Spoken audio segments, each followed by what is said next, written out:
ওদালগুৰি জিলা বিপিএফ দলৰ উদ্যোগত 23তম বিটিচি প্ৰতিষ্ঠা দিৱসটি বিষ্ণুৰভা কৃষ্টি সংঘ প্ৰাংগণত উদযাপন কৰা হয়। জিলাখনৰ 5টা ব্লক সমিতিৰ সভাপতি সম্পাদক সহিতে সদস্যসমূহে বাইক ৰেলী কৰি জিলাখনৰ মাজমজিয়াৰ ওদালগুৰিৰ বিষ্ণুৰভা কৃষ্টি সংঘত উপনীত হয়। পতাকা উত্তোলন কৰি বিপিএফ ওদালগুৰি জিলা সমিতিৰ সভাপতি চিহ্ন দৈমাৰীয়ে স্মৃতি তৰ্পণ আৰু প্ৰীতি খেল ধেমালি অনুষ্ঠিত কৰা হয়।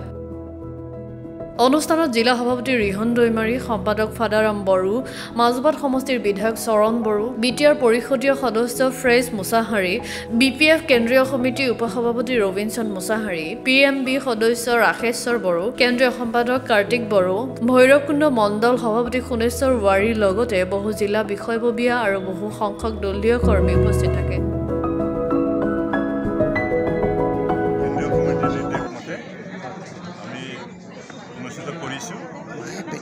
আৰু এই বদলন একট ডে উপলক্ষে সমূহ বিটিচিবাসী ৰাইজলৈ মই আন্তৰিক অভিনন্দন জনাইছোঁ। আৰু এই বদলন চুক্তিৰ আগত যি আমাৰ এটা ডাঙৰ আন্দোলন হৈছিলে, এই আন্দোলনত যিসকল বীৰ বীৰাংগনা শ্বহীদ হৈছিলে তেওঁলোকক আমি শ্ৰদ্ধাৰে সোঁৱৰিছোঁ। কাৰণ তেওঁলোকে নিজৰ জীৱন বলিদান নিদিয়াহেঁতেন হয়তো আজি এনেকৈ একতে আমি অনুষ্ঠিত কৰিবৰ কাৰণে সুযোগ আৰু সুবিধাটো আমি নাপালোঁহেঁতেন। এইটো আমাৰ কাৰণে গৌৰৱৰ কথা, কিন্তু অতি দুৰ্ভাগ্যৰ কথা যে এই বিটিচি চুক্তিৰ দ্বাৰা বিটিচিখন চলাবৰ কাৰণে যিখিনি ব্যৱস্থাপনা, সেই ব্যৱস্থাৰ যোগেদি বৰ্তমান প্ৰমোদ বড়ো ডাঙৰীয়াৰ নেতৃত্বত যি চৰকাৰ, UPPL আৰু BJP চৰকাৰ, সেই চৰকাৰখনে আজিৰ দিনটো তেওঁলোকে উদযাপন কৰা নাই। এইটো আমাৰ বিটিচিবাসী ৰাইজৰ কাৰণে অতি দুৰ্ভাগ্যৰ কথা। কাৰণ বিটিচি চুক্তিৰ যোগেদিহে বিটিচি শাসন কৰিবৰ কাৰণে এই ব্যৱস্থাটো আমি পাইছোঁ। গতিকে এই চুক্তিৰ দিনটো আমাৰ কাৰণে বহুত গুৰুত্বপূৰ্ণ কথা। আৰু বিশেষকৈ এই চুক্তিৰ যোগেদি যি বিটিচি হ'ল আৰু বিটিচি হোৱাৰ পিছত 17টা বছৰ আমাৰ হাগ্ৰামা মহিলাৰী ডাঙৰীয়াৰ নেতৃত্বত যি চৰকাৰ, সেই চৰকাৰখনেই আমাৰ বিটিচি অঞ্চলত উন্নয়নমূলক কামৰ পৰা আৰম্ভ কৰি বিভিন্ন জাতি জনগোষ্ঠীৰ মাজত সমন্বয় সৃষ্টি কৰা আৰু বিটিচিত শান্তি স্থাপন কৰা লক্ষ্যৰে আমি কাম কৰিছিলোঁ।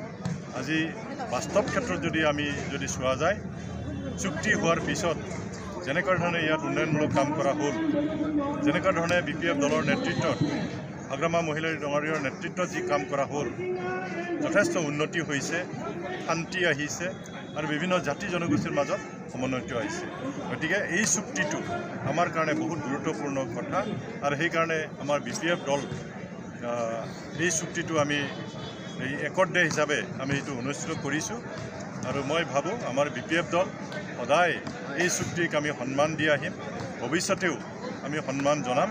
আৰু মই আশা ৰাখিছোঁ বিটিচিবাসী ৰাইজে এই একট ডেটো গুৰুত্ব সহকাৰে ল'ব। আহি থকা দিনবোৰত বিটিচিত আৰু বহুত কাম কৰিবলগীয়া আছে। আমাৰ মাজত যি ভুল বুজাবুজি আছে সেইটো আমি ঠিক কৰিব লাগিব।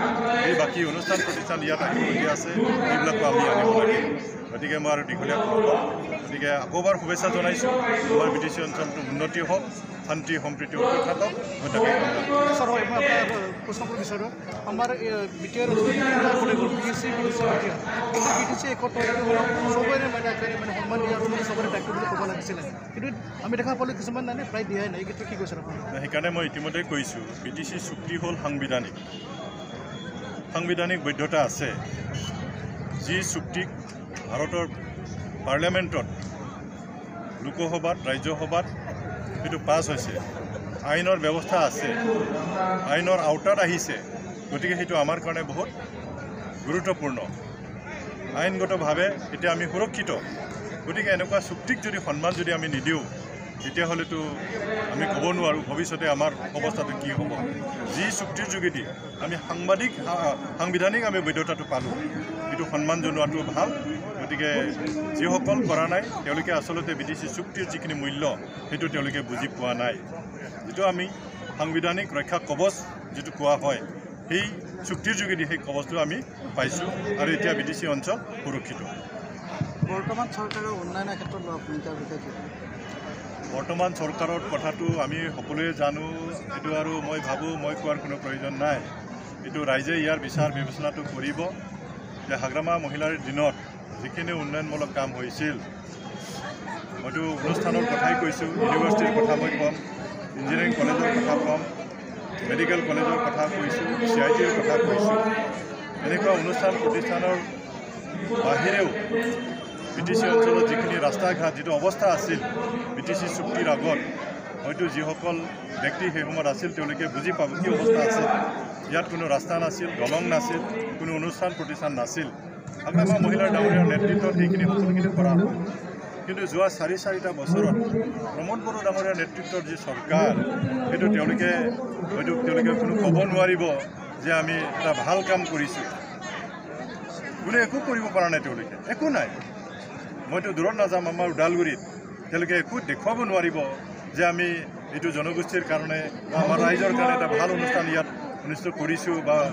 নিৰ্মাণ কৰিছোঁ ক'ৰবাত ভাল ৰাস্তা কৰিছোঁ ক'ৰবাত ভাল দলং কৰিছোঁ একো ক'ব নোৱাৰিব তেওঁলোকে আৰু সেইটো মই বেছি নকওঁ এইটো ৰাইজে বিচাৰ কৰিব সময় ৰখি আছে ৰাইজে সময় আহিলে ইয়াৰ প্ৰত্যুত্তৰটো ৰাইজে দিব